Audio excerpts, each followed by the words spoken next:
wala itong sugar. Pwede to sa mga nagpapababa ng timbang. Pwede to sa nagpapababa ng blood sugar. Ayan. Wala siyang, ano guys, talagang water, ginger lang siya. At bakit siya dilaw? Nilalagyan ko siya ng turmeric at kung kaya niya talaga yung lasa, nilalagyan ko pa siya ng, ano, buong paminta. Buong paminta, 4 na peraso.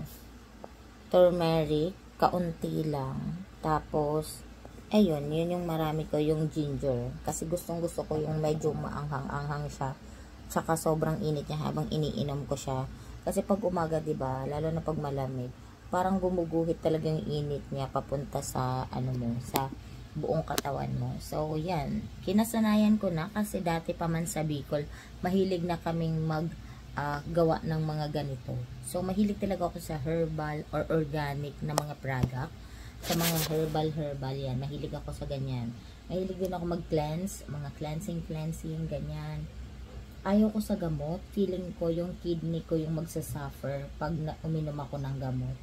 Feeling ko magbe-breakdown yung kidney ko. So, inaalagaan ko yung katawan ko by timpla-timpla lang ng mga ginger tea, gano'n.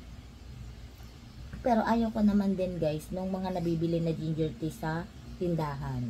Kasi feeling ko may mga halo na. Feeling ko may mga asukal na. Matamis na siya masyado para sa akin. Kaya gusto ko, ako mismo yung gumagawa. So, alam ko na natural talaga siya. Wala talaga siyang halong chemical. Wow. Ay, so yun. Ayan. Pag morning, ayan. Nakaupo lang ako minsan tulalay. Nag-ginger tea lang. Ganyan. Hindi ako, hindi pwede yung katawan ko sa coffee. Kahit rice coffee pa yan. Kasi, sobrang acidic ko. Sumasakit yung, ano ko, sikmura ko sa, coffee. So, dun sa mga coffee lover dyan, ayan. So, ako hindi ko kaya siya. So, kahit gusto ko magkape, grabe yung palpitation ko at yung sikmura ko talaga, pinoproblema ko siya. So, dito ako sa pwede ako. At maganda yung reaction nito sa katawan ko. Kasi pag nagbawal ka or nag-oops ka pag morning, sobra talagang give na give talaga. So, iinumin mo siya morning, kinabukasan, matutulog ka ng maayos, diba? Ganyan. Sa gabi, matutulog ka ng maayos, mahimbing.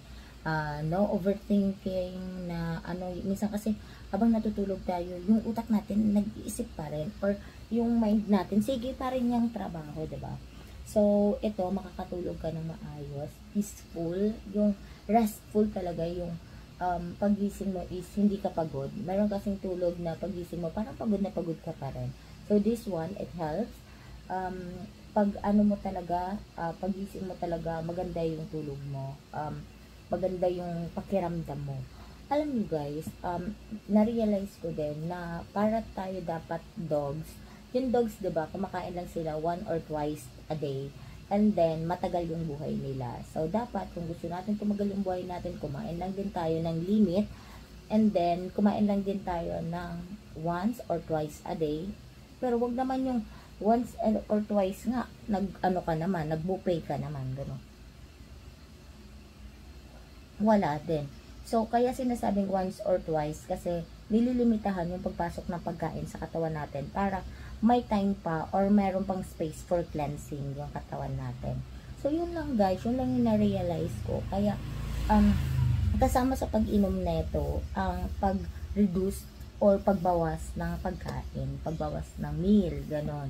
1 or twice daily, ganyan. Ako guys, once lang ako nagra-rice. Tanghali lang ako nagra-rice. Tapos, ang kain ko, alas 10, kumakain ako pero walang rice. Alauna, alas 2, nagra-rice na ako. Tapos, paggabi, parang snacks na lang. So, yun yung gusto kong kasanayan ngayon ng katawan ko. Kasi, pag overeat ako guys, overeating talaga yung katawan ko. Or sobra-sobra yung pinapasok ko ng pagkain sa katawan ko. Ang nangyayari sa akin, hindi ako nakakatulog ng maayos. So, ayan, paubos na siya. Parang hindi ako, hindi restful yung tulog ko. Parang bloated din, ganun. So, gusto kong magkaroon ng disiplina sa katawan ko. at least twice daily kumain or thrice, pero dapat limit yung kanin at limit din yung pagkain talaga. So alam niyo yun, hindi pwede na pag nag-diet kayo, basta nyo alisin yung kanin. Magbe-breakdown yung katawan nyo, magbe-breakdown yung mga cells nyo, magbe-breakdown yung mga muscles, magbe-breakdown yung mga tissues nyo kasi mabibigla. Na dati, sobrang dami nyo magkanin, tapos biglang aalisin nyo. Baka mahilo kayo, mag-collapse kayo, biglang magmanas ang katawan nyo, ganun. Madami mga complication na pwede mangyari. So, sa pagda-diet, aralin muna. Wag basta-basta, magda-diet ako, alisin ko ang kanin kasi ito nakakapataba. No. Minsan po, ang pag-aalis ng kanin, yun pa yung mas nakakapataba. Ang kailangan nyo lang gawin is limitahan. Pwede magkanin dahil yan yung pinaka main source of energy natin, pero limitahan. Yan lang po. Bye!